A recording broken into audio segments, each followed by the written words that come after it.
தமிழ் தேசிய இன விடுதலை போராட்டமானது இன்று எதிரிகளினால் வெற்றி கொள்ளப்பட்டிருக்கிறது.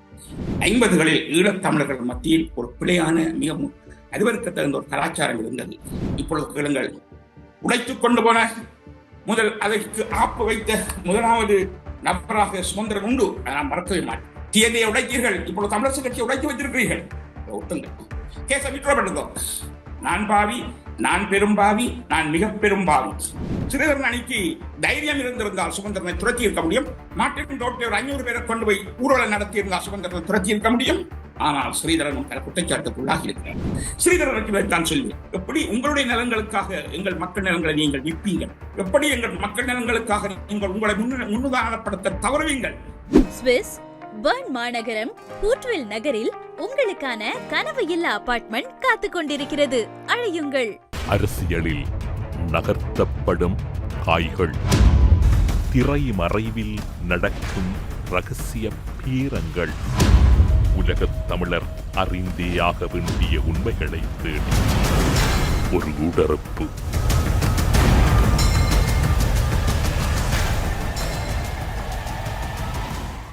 இன்றைய ஊடறுப்பு நிகழ்ச்சியில் எம்மோடு இணைந்து கொண்டிருக்கக்கூடியவர் அரசறிவியலின் மூத்த அரசறிவியல் ஆசானாக இருக்கக்கூடிய திருநாவுக்கரசு அவர்கள். ஊடறுப்பு நிகழ்ச்சியின் சார்பில் உங்களை வரவேற்பதில் மகிழ்ச்சி. வணக்கம்.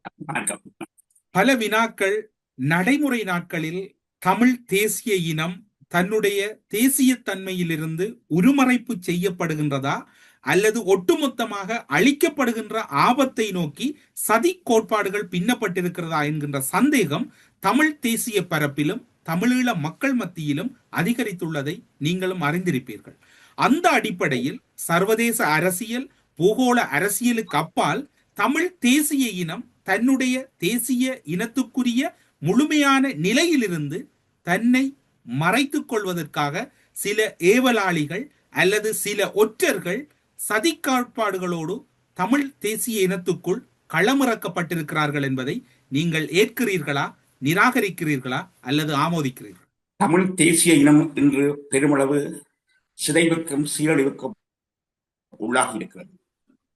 இதனை நாம் சரியாக கட்டமைப்பு செய்ய வேண்டிய இறுதி காலகட்டத்தில் இருக்கிறோம். தமிழ் தேசிய இனத்தை தனிப்போரின் பின்னான காலம், தனிப்போரின் பின்பின்னான காலம், இன்றைய காலம் என்ற 3 சர்வதேச கட்டமைப்பு தளங்கள் கொண்ட பின்னணியில் நாங்கள் தேசிய கட்டமைப்பை உருவாக்க வேண்டும். முக்கியமாக இன்றைய சூழலில் தமிழ் தேசிய இனத்தை 100% நாங்கள் மீள்கட்டமைப்பு செய்ய வேண்டிய தவிர்க்க முடியாத ஒரு நிர்பந்தத்தில் இருப்போம். இதுதான் முதலாவது பிரச்சனை.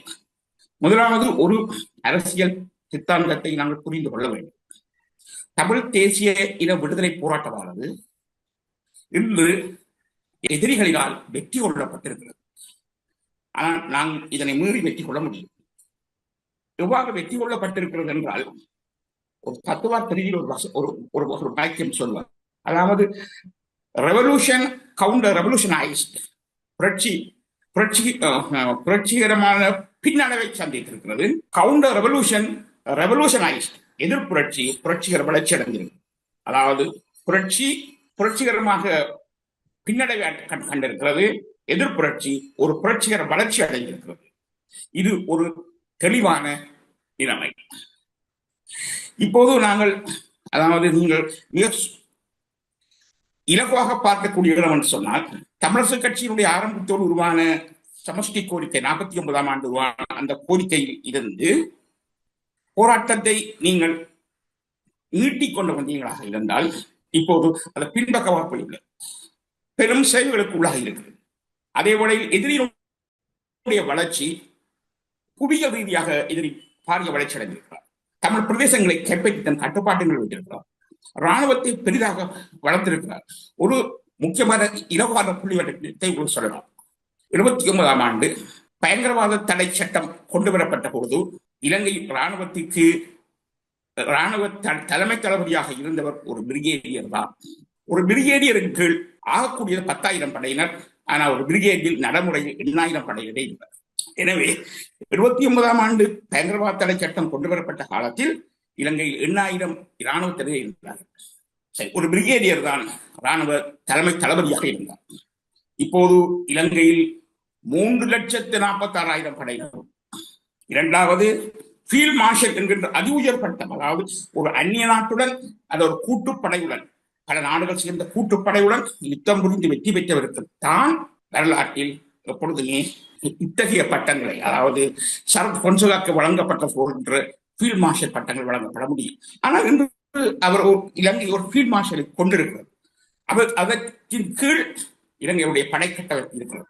இப்போது நீங்கள் பார்க்கலாம், ஈழத்தமிழருடைய படையில் இப்பொழுது குண்டூசி உள்ள ஆயுதமாக இல்லை, ஒரு ஆயுதம் தாங்கிய போராளி கூட இல்லை. 84ஆம் ஆண்டிலே எதுலத் முதலி அவருடைய இந்த கணக்கின்படி இலங்கையில் பயங்கரவாதிகளின் தொகை, எல்லா இயக்கங்களையும் சேர்த்து பயங்கரவாதிகளின் தொகை 25,000 தாண்டிவிட்டது என்றும், அதாவது ஆயுத பயிற்சி பெற்ற பயங்கரவாதிகளின் தொகை 25,000 இருக்கிறதாகவும், அப்போது தான் பதவியேற்கும் பொழுது 12,000 படை தான் இருந்தது என்றும், அது சற்று வளர்ந்து கொண்டு வருகிறது என்றும், ஏறக்குறைய 24,000 தாண்டவில்லை என்றும், ஆனால் தமிழ் பக்கத்தில் உள்ள படை பிரிவுகளை எடுத்துக்கொண்டால் அது 25,000க்கு மேல் இருக்கிறது என்று கூறலாம்.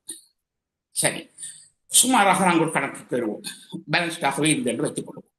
இப்பொழுது எங்களிடம் கோட்டையும் இல்லை, கொத்தளங்களும் இல்லை, குண்டூசியும் இல்லை, படையும் இல்லை, பட்டாளங்களும் இல்லை.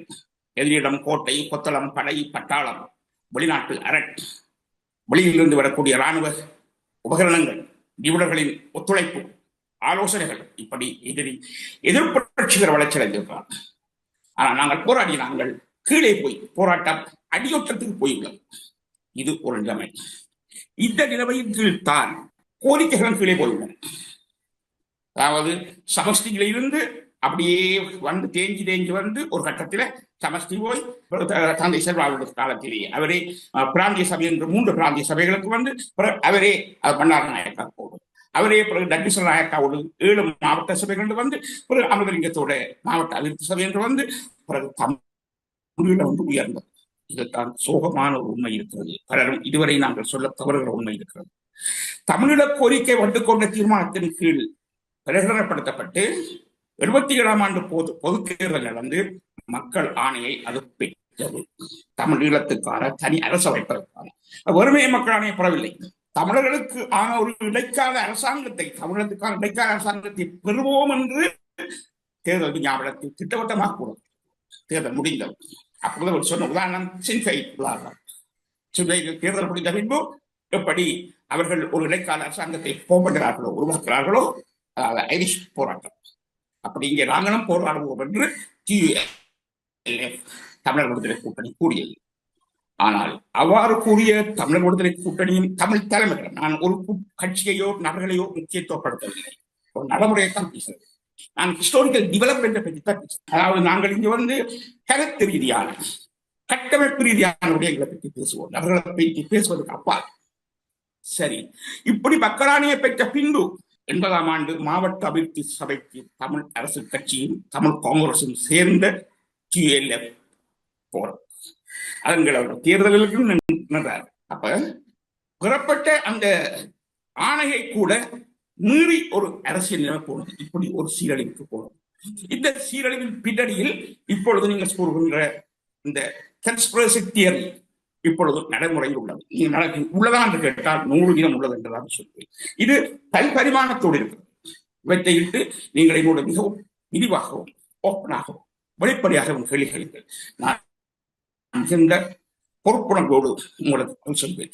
பதில்கள் முற்றிலும் அறிவு சார்ந்ததாகவும் நடைமுறைக்கு பொருத்தமானதாகவும் தமிழீழத்தை கட்டமைப்பதற்கான பாதையை அமைக்கின்ற ஒரு பணியில் அது கால் அடியெடுத்து வைப்பதாகவும் மட்டுமே இருக்கும். இந்த கற்பனைக்கு இடமிராது. கற்பனாவாதிகள் நிச்சயமாக தமிழீழத்தின் எதிரியும் கையாட்கள்.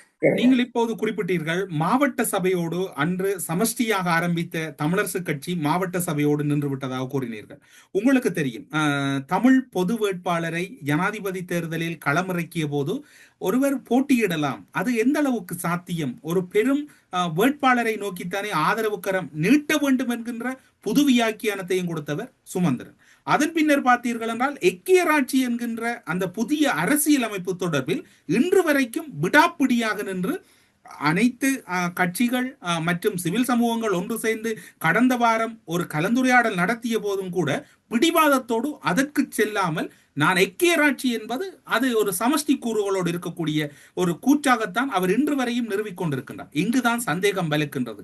தமிழ் தேசிய இனம் சுக்குநூறாக போகின்றதா அல்லது சுக்குநூறாகுவதற்கான மூலக்கூறுகளை சுமந்திரன் வகுத்துக் கொண்டிருக்கிறாரா? இரண்டு கேள்விகளை ஒன்றாக கேட்டிருக்கிறது.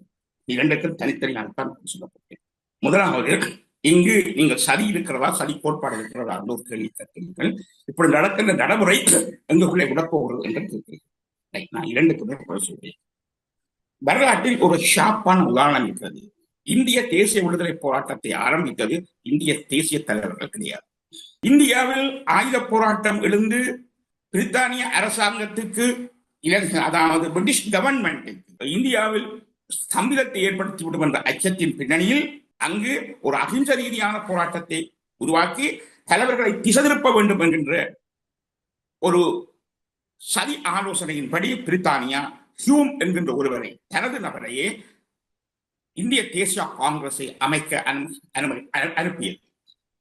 அவர்தான் 1890ஆம் ஆண்டு இந்திய தேசிய காங்கிரஸை ஆரம்பித்தார். எனவே இந்திய தேசிய காங்கிரஸை ஆரம்பித்தவரே ஒரு உளவாளி தான். பிற்காலத்தில் தான் வரலாறு உண்மையை கண்டுபிடித்தது. அது வேறு கதை. ஆனால் அப்படி ஒன்று நடக்க முடியும் என்பது உண்மை. எனவே எப்பொழுதும் ஒன்றை வெளியிலிருந்து எதிர்ப்பதை விடவும் உள்ளுக்கிருந்து அதனை சிதைப்பதற்கான ஒரு நடவடிக்கையை அவர்கள் மேற்கொண்டார்கள். இப்பொழுது நீங்க சொல்றபடி அந்த சந்தேகம் இருக்கிறது. இப்படி ஒரு கன்ஸ்பிரசி இங்கு நடக்கிறதா என்கின்ற பிரச்சனை இருக்கிறது. அதை நடைமுறையாக நாங்கள் எப்படி யோசிக்க வேண்டும் என்றால், நீங்க கேட்ட மாதிரி பொது வேட்பாளரை நிறுத்தி தேர்தல் போன்ற விடயங்களை பற்றி கேட்டவங்க நான் ஒரு தெளிவான பதிலை சொல்வேன். மக்கள் தான் உண்மையான பலம். ஈழத்தமிழர்கள் தங்கள் போராட்டத்தில் 2 வியூகங்களை தெளிவாக ஒரு நாணயத்தின் 2 பக்கங்கள் கூட நிரப்ப வேண்டும். நான் ஒருபோதும் சர்வதேச அரசியல் வியூகத்திலிருந்தும் உள்நாட்டு விடுதலைக்கான வியூகத்திலிருந்தும் தமிழர் மக்களின் விடுதலையை பார்க்க போவதும் இல்லை. அது தவறான 2 இணைச்சியை பார்ப்பேன். இப்போது உங்களுக்கு ஒன்றை சொல்லலாம். சர்வதேச அரசியலின் தெளிவான பங்கும் உள்நாட்டு அரசியலின் தெளிவான பாத்திரமும் ஒன்று சேர வேண்டும். 2க்கும் பொதுவாக ஒரு வியூகம் இருக்க வேண்டும். 2ஐயும் இணைக்கின்ற ஒரு தந்திரோபாயம் இருக்க வேண்டும். அது எங்களிடம் இல்லை. முதலாவது விடயம், உள்நாட்டு ரீதியாக உன்னை ஒருமைப்படுத்தி நீ வெளிநாடுகளிடம் உரிமையை கேட்கிறதை விட்டுட்டு கேட்க வேண்டாம் சொல்லிடுறேன். அவர்களிடம் மட்டும் யுத்தத்தை தொடுத்துக் கொண்டிருக்கிறத விட்டுட்டு உன்னை பலப்படுத்து. உன்னை பலப்படுத்தினால் எதிரியை இலகுவாக பலகீனப்படுத்த முடியும். ஈழத்தமிழர்கள் தாங்கள் பலகீனமடைந்திருக்கிறார்கள். ஈழத்தமிழரை பலகீனப்படுத்த நீங்கள் கூறியது போல பல சக்திகள் போராட்டத்துக்குள் உள்வாங்கப்பட்டுள்ளன. போராளியாக இருப்பவர்களே தங்களுடைய அறியாமையினாலேயே எதிரியின் சேவர்களாக செயல்படுகின்றனர். இவற்றை களைய ஒரே ஒரு வழிதான் இருக்கிறது, அறிவார்ந்த அணுகுமுறை, அவற்றுக்கான ஒரு மத்திய தலைமைத்துவம். ஈழத்தமிழர்கள் இன்று உலகளாவிய அரசியல் போக்கின் சூழலில் ஒரு புதிய சர்வதேச சூழலுக்கு பொருத்தமாக தம்மை தேசிய கட்டமைப்பு செய்ய வேண்டும். அதற்கு முதல் தேவை வெளியுறவு கொள்கை. சர்வதேச சூழலுக்கு பொருத்தமாக நான் எல்லோரையும் பார்த்து கேட்கிறேன். ஈழத்தமிழர் விடுதலை அக்கறை உள்ள ஒவ்வொருவரையும் பார்த்து கேட்கிறேன். நீங்கள் ஈழத்தமிழர்களின் விடுதலை உண்மையான ஆர்வம் உள்ளவர்களானால் சர்வதேச ரீதியாக இத்தகைய வியூகத்தை, சாத்தியமான வியூகத்தை முன்வையுங்கள். ஒரு சாத்தியமான வியூகத்தை முன்வைத்தால் அதற்கு உள்நாட்டு அரசியலை இணையுங்கள். 2ஐயும் செய்வோம். அதற்கு நான் 100% எல்லா சக்தியோடும் அந்த அத்தகைய உணர்வு கொண்டு சக்தியோடு ஒத்துழைப்போம். நீங்கள் வெறுமனே ஒவ்வொருத்தரும் மீது கற்களை எறிந்து கொண்டு, முக்கியமாக எங்களிடம் ஒரு தீய கலாச்சாரம் உண்டு. உங்களுக்கு தெரியுமோ எனக்கு தெரியாது. 50களில் ஈழத்தமிழர்கள் மத்தியில் ஒரு பிழையான மிகவும் அறிவறுக்க தகுந்த ஒரு கலாச்சாரம் இருந்தது. மரமுட்டிகளை வீசுகின்ற கலாச்சாரம். 2 கட்சிகள் இருக்கிற, தமிழரசு கட்சி, தமிழ் காங்கிரஸ். ஒன்று செயலகம் திறந்தால் மற்றது கொண்ட மரமுட்டியை கொண்டு அதுக்கு மேல் அடிக்கும். ஒன்று அடிக்கா மற்றது திருப்பி மரமுட்டியை அடிக்கும். 2 கட்சிகளும் மரமுட்டிகளை 60களில் அடித்தார்கள். 50களில் 60களின் முற்பகுதியின் பின்புதான் அவர்கள் அதை கைவிட்டார்கள். அந்த மரமுட்டி கலாச்சாரம் இன்று எங்களுடைய அறிவியலில் இருக்கிறது, என்னுடைய வெப்சைட்டுகளில் இருக்கின்றன, ஊடகங்களில் இருக்கின்றன, அதாவது சோசியல் மீடியாக்கள் இருக்கின்றன. மரமுட்டி கலாச்சாரத்துக்கு முடிவு கட்டுங்கள். ஒருவர் மீது ஒருவர் செருவி வீசுவது, ஒருவர் மீது ஒருவர் மரத்தை வீசுவது விட்டுட்டு கருத்துக்கு வாருங்கள். ஒரு சாத்தியமான கருத்தை முன்வையுங்கள். சாத்தியமான ஒரு பாதையை முன்வையுங்கள். அந்த பாதையின் நடைமுறைக்கு போக முடியுமா இல்லையா அதை கண்டுகொள்ளுங்கள். நடைமுறைக்கு போகாத எந்த தத்துவத்தையும் முன்வையாதீர்கள். எந்த உன்னதமான தத்துவமே ஆனாலும், எந்த உன்னதமான லட்சியமே ஆனாலும் நடைமுறைக்கு பொருந்தாவிட்டால் அது வறண்டவாதமும் எதிரிக்கு சேவகம் செய்யும் எதிரியின் வேதனூலமாகவே அது இருக்கும். எனவே நடைமுறைக்கு போகின்ற ஒரு தத்துவம் தான் தத்துவம். நடைமுறைக்கு போகாம நீங்கள் வானத்தில் ஏறி நட்சத்திரங்களை பிடுங்கி வந்து உனது காலில் தோரணங்களாக தொங்க விடுவேன் என்று நீங்கள் எழுதலாம், பேசலாம், நன்றாக இருக்கும். நீங்கள் ஒரு வசீகரமாக பேசலாம், கவர்ச்சியாக இருக்கும், நடக்காது. அப்படி தமிழீழத்தை நீங்கள் வெறும் கற்பனமாக லட்சியங்களை காண வேண்டாம், நடைமுறையில் காண முடியும். அதற்கு வழியும் உண்டு. ஆனால் நீங்க நினைக்கிற மாதிரி ஒரு ஓவர்நைட்டில் அல்ல, அவற்றுக்குரிய வழிமுறைகளில் மட்டும்தான் ஒரு சாத்தியம். எனவே இப்பொழுது நீங்கள் கேட்பது போல தமிழ் மக்களுக்கு 2 பிரதான விடயம் ஒன்று சர்வதேச ரீதியாக எப்படி ஆர்கனைஸ் பண்ணுவது, ஒழுங்கமைப்பது தமிழர்களை. அவற்றுக்கு பொருத்தமாக உள்நாட்டு கொள்கையை எவ்வாறு வகுத்து உள்நாட்டு கொள்கையின் சர்வதேச கொள்கையை எவ்வாறு இணைப்பது, இவற்றில் எங்களுக்கு பாண்டித்தியம் இல்லை. நாங்கள் சும்மா கதைப்போம், கல்லறை ஒருவர் மீது ஒரு கல்வி வீசுவோம், இல்லை அதை கைவிடுங்கள். புத்திபூர்வமாக இது சாத்தியம் என்றதை மட்டுமிடுங்கள். அந்த சாத்தியமான விடயத்தில் மட்டும்தான் நீங்கள் கருத்து கொள்ள வேண்டும். நான் உங்களுக்கு ஒரு சாத்தியப்பட்ட நடைமுறை சார்ந்த கூறுகளை பாருங்கள். 78ஆம் ஆண்டின் பிற்பகுதியில் கொமேனிக்கு நெருக்கடி வந்தது.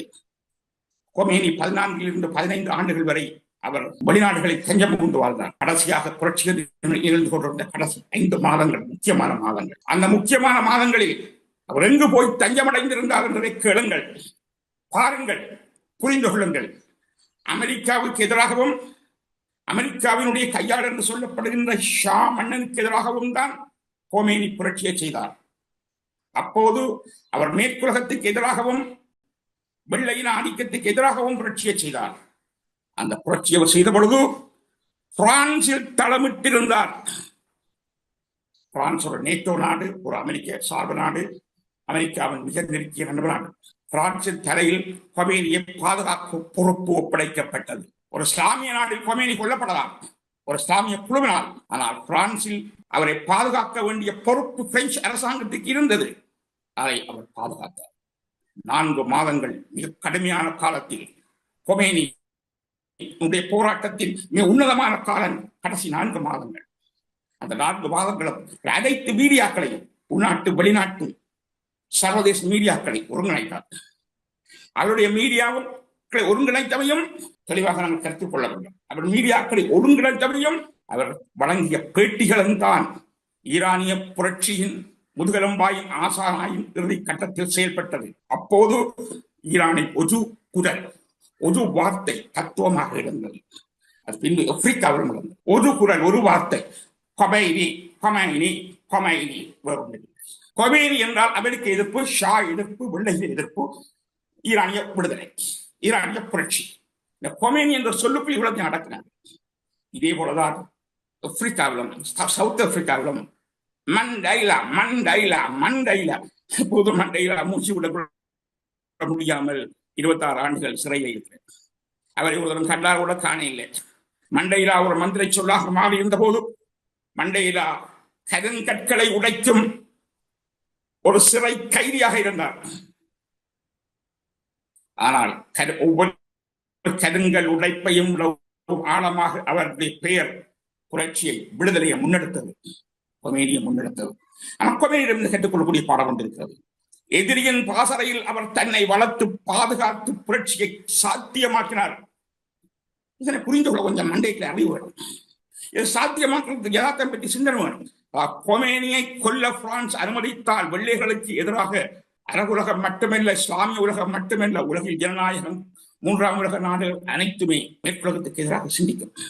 மேற்குலகம் அவரை பாதுகாக்க வேண்டிய பொறுப்பில் இருந்தது. நீங்கள் இப்போது குறிப்பிட்டிருந்தீர்கள் சதி கோட்பாடு தொடர்பிலும். தமிழரசு கட்சி தமிழ் இனத்தினுடைய நீண்ட பெரும் பாரம்பரியத்துக்கு சொந்தமாக இருக்கின்றது.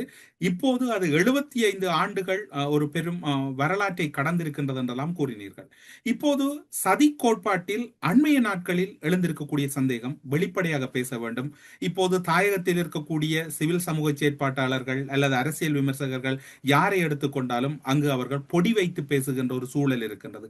வெளிப்படையாக பேசுவதற்கு சொல்வதற்கு எல்லோரும் தயங்கிக் கொண்டிருக்கின்றார்கள். சட்ட பயங்கரவாதத்தை தமிழரசு கட்சி இப்போது தனக்கு ஒரு தற்காப்புக்காக இந்த சதி கோட்பாட்டை நகர்த்துவதற்கும் சதி கோட்பாட்டை யாரும் முறியடித்து விடக்கூடாது என்பதிலும் தமிழரசு கட்சி சட்ட பயங்கரவாதத்தை கையில் எடுத்திருக்கின்றது. உங்களுக்கு ஞாபகம் இருக்கும், இலங்கை தமிழரசு கட்சி முதன்முறையாக தலைவர் தெரிவுக்காக ஜனநாயக முறையில் ஒரு தெரிவை நடத்தியது.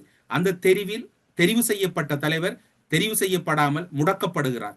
அதன் பின்னர் அதிலிருந்து பார்த்தீர்கள் என்றால் அதன் பின்னர் அதில் எழுப்பப்பட்ட ஒவ்வொரு சூழ்நிலைகளிலும் ஜனாதிபதி தேர்தல் வருகின்றது. ஜனாதிபதி தேர்தலுக்கு முன்னர் வந்த இலங்கை தமிழரசு கட்சியின் தலைவர் தெரிவுக்கும் தொடர்பு இருக்கிறதா என்கின்ற சந்தேகம் இருக்கின்றது. ஒருவேளை ஸ்ரீதரன் தலைவராக தெரிவு செய்யப்பட்டிருந்தால் ஜனாதிபதி தமிழ் பொது வேட்பாளருக்கு இலங்கை தமிழரசு கட்சி வெளிப்படையான ஆதரவு வழங்குவதை தடுப்பதற்காக ஒரு சதி கோட்பாடு பின்னப்பட்டதா சுமந்திரனால்.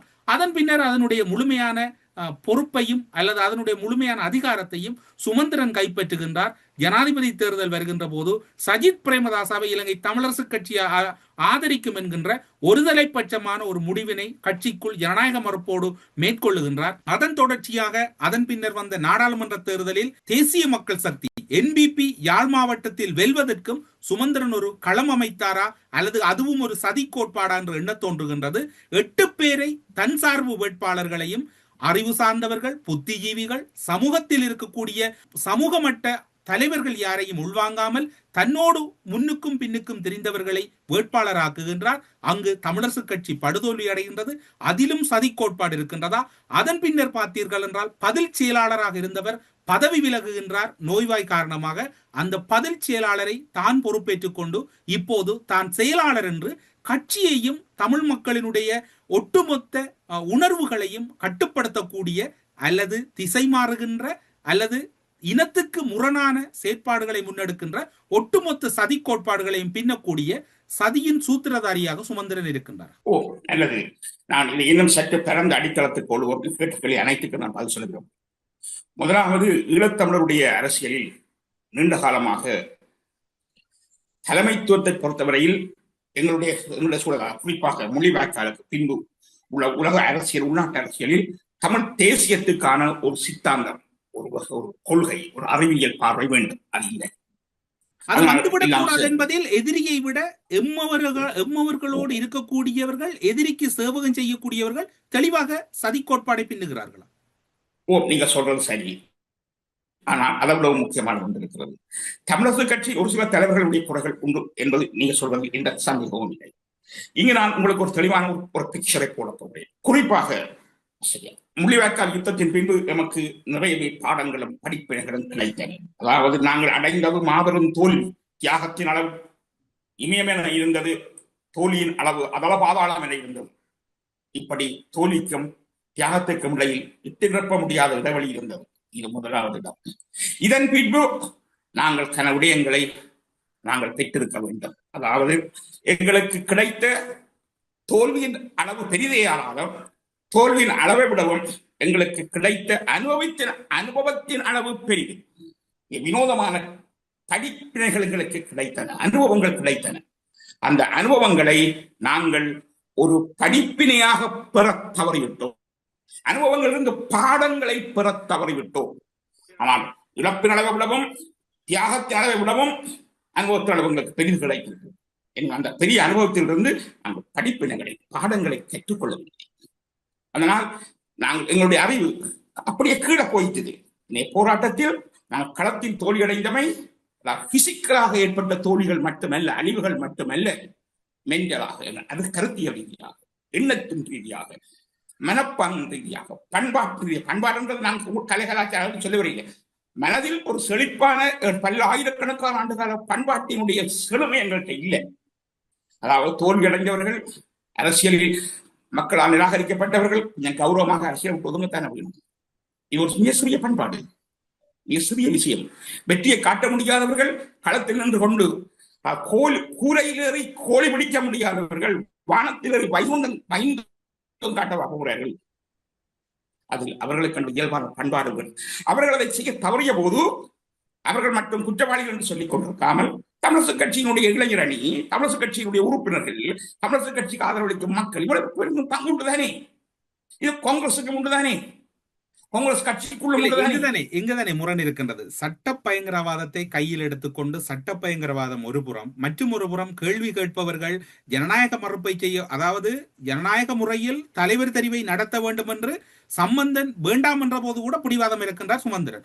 ஆனால் அந்த கட்சியில் இடம்பெறுகின்ற சில கருத்துக்களை விமர்சித்தால் அவர்கள் மீது கடுமையான நடவடிக்கை கட்சி உறுப்பினர் மீது எடுக்கப்படும் என்றும் அதே சுமந்திரன் கூறுகிறார். என்றால் இது சட்ட பயங்கரவாதத்தின் வெளிப்பாடா அல்லது ஒரு பாசிசத்தின் வெளிப்பாடா அல்லது வெளிப்படையாக பேசுவோம், நீங்களும் பொடி வைத்து பேசி சுமந்திரனை காப்பாற்றுகிறீர்களா? இல்லை, நிச்சயமாக காப்பாற்ற மாட்டேன். நான் உங்களுக்கு ஹியூமன் உதாரணம், மிக கொடுமையான உதாரணம், மிக கொடூரமான உதாரணம் சொல்லியிருக்கிறேன்.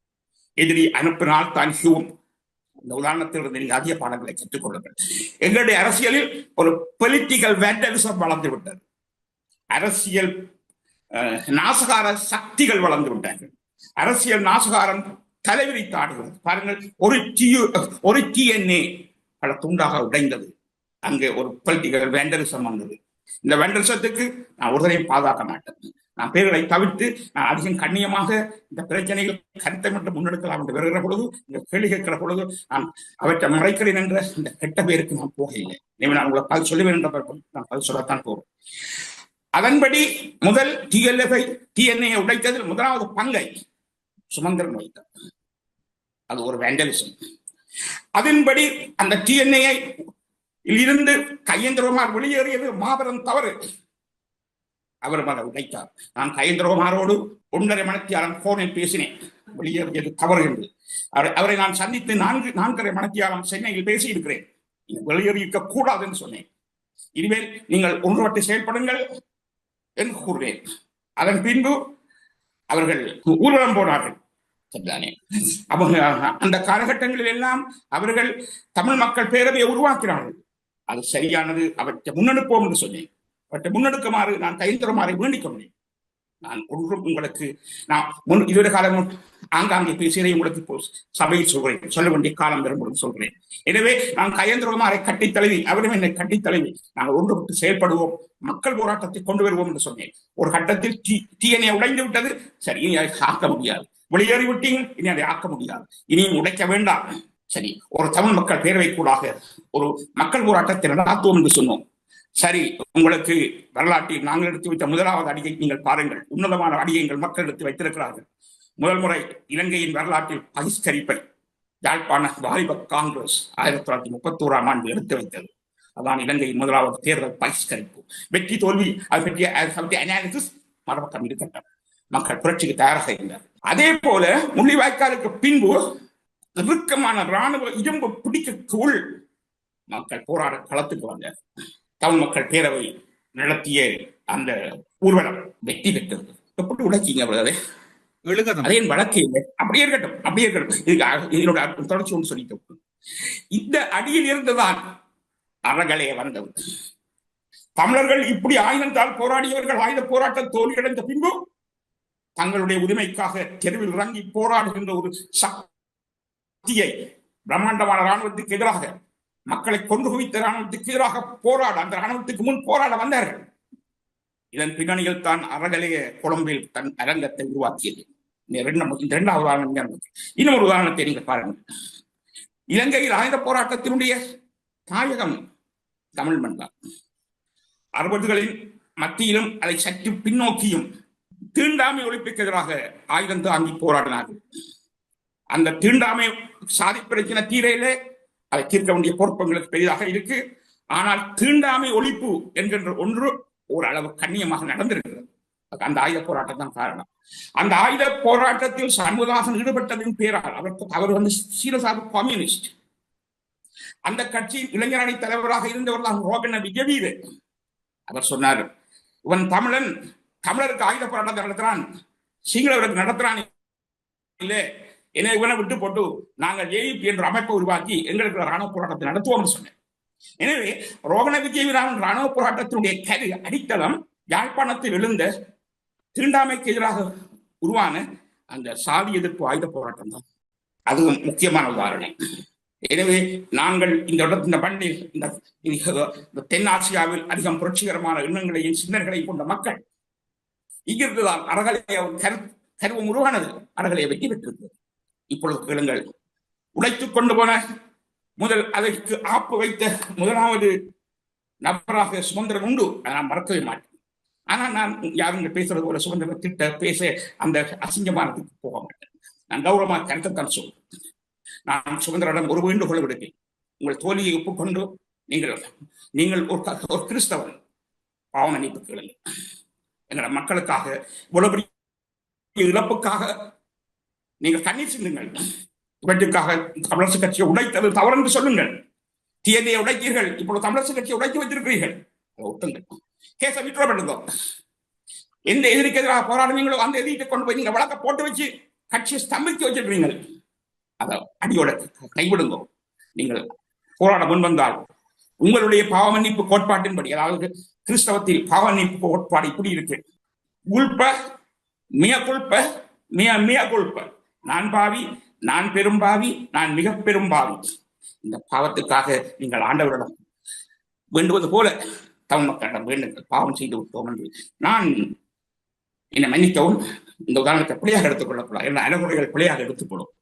அதாவது யூதாஸ் தன்னுடைய சொந்த குடும்ப நலனுக்காக இயேசு கிறிஸ்துவை காட்டிக் கொடுத்து 4 வெள்ளிக்காசு பெற்றார். அது காட்டிக் கொடு. ஆனால் அவர் நினைக்கையில கிறிஸ்துவ கொள்ளுவாங்க. கிறிஸ்துவ சிறுவையில் அறிஞ்ச உடனே யூதாஸ் உக்கிரமாக எழுகிறார். இதனை யாரும் முதன்மைப்படுத்துவதில்லை. நான் ஒரு வரலாற்று மாணவன், யாரும் இதை முதன்மைப்படுத்துவதில்லை.